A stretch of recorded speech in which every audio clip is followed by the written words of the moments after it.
Hello friends, pre-caffeinated Chris here to talk to you about coffee. We're going to fix the caffeination issue. I have long been obsessed with coffee. All the guys on Barbell shrugged equally so. It's a beautiful thing. It's one of the best sports supplements you can take. Get your brain ready for anything, get you ready for work. I love it. I've long loved it. I went to extremes back when I played football. I used to take, before a big game, in our hotel coffee drip machine, I would run the coffee through, take it out, put a fresh batch of coffee in, and then run the coffee through again.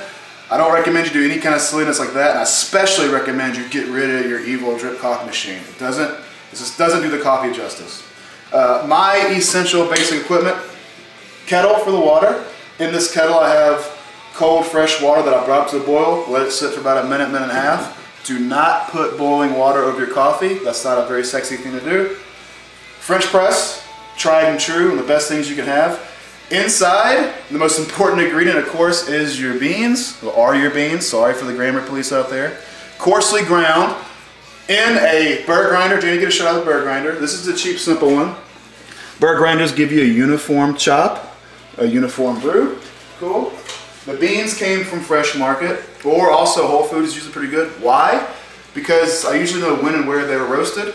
The reason why I don't prefer Starbucks is because they come in big bags sometimes, and they've been in that bag a long time sometimes. They're still pretty good. What I would say definitely do not go get a big, huge thing at Costco and stick it in your freezer. That's not good for the flavor. So the only real technique that I think is super, super important here for brewing a really flavorful cup of coffee, I actually picked it up, don't tell anybody.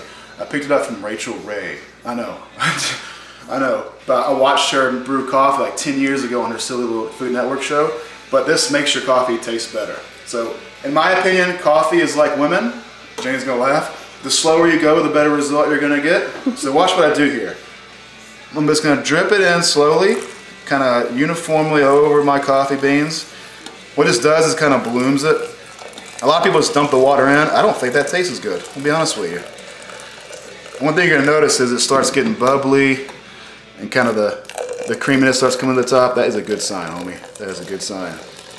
So I've got 5 tablespoons of coffee in here. That's enough for me and Janie. If it's just for me, I'll put 4 big, did it stop? Keep going? I put 4 big tablespoons in there per cup of coffee, because the more the better. If you don't get too dark of a roast, it's gonna taste good. So I fill it all the way up to the top for the amount of water I need. After you bloom it, you can start pouring it in a little quicker. Bang!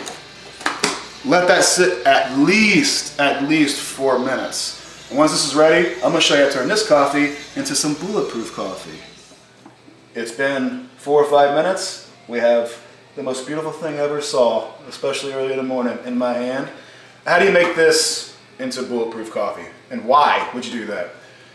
Well, I think Bulletproof Coffee is one of those fads that is a fad for a pretty damn good reason. I think everybody who's had experience with paleo diet knows now that the more good fat you get in, the better you're going to feel. And it works really well in this coffee preparation because it kind of slows the caffeine down a little bit, gives you sustained energy. If you're trying to lose weight, big cup of this in the morning is just what you need. I'm using it right now to drop weight, actually. Key ingredients for the Bulletproof. There's a lot of things you could add to it. You can add a little rich dark chocolate. You can add various kinds of fat. My go-to fats: always Kerrygold butter. Don't add any kind of butter, even if it's like fancy organic stuff from your local grocer or grocery. It doesn't taste anything the same. Get this or local farm-raised, grass-fed butter. That's the only thing that's going to taste really, really great. You can do just unrefined coconut fat. I'll put a little bit here because I like the flavor. And also just MCT oil. I get mine off Amazon.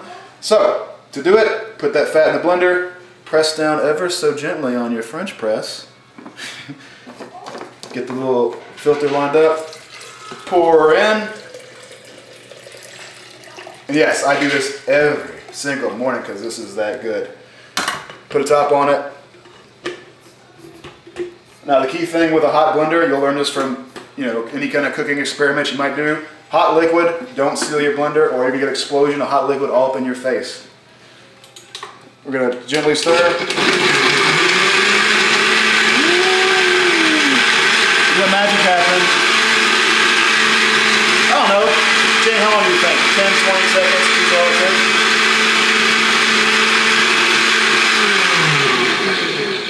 Oh God, I couldn't be any more excited than I am right now.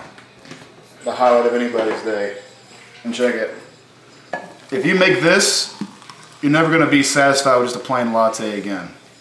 So I'm gonna get to drinking that, and then this afternoon, I'm gonna see you for some deadlift talk. Cheers.